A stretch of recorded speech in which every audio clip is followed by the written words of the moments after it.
Long press the power button for 3 seconds to turn on.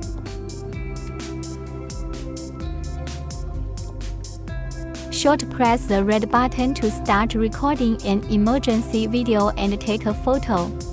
Short press the blue button to switch Wi-Fi on/off.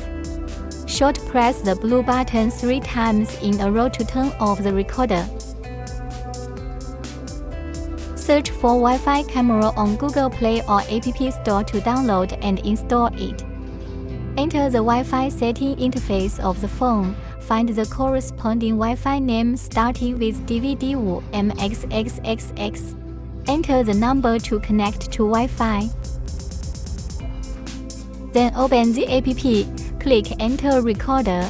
You can see the real-time image of the front and rear cameras in split screen.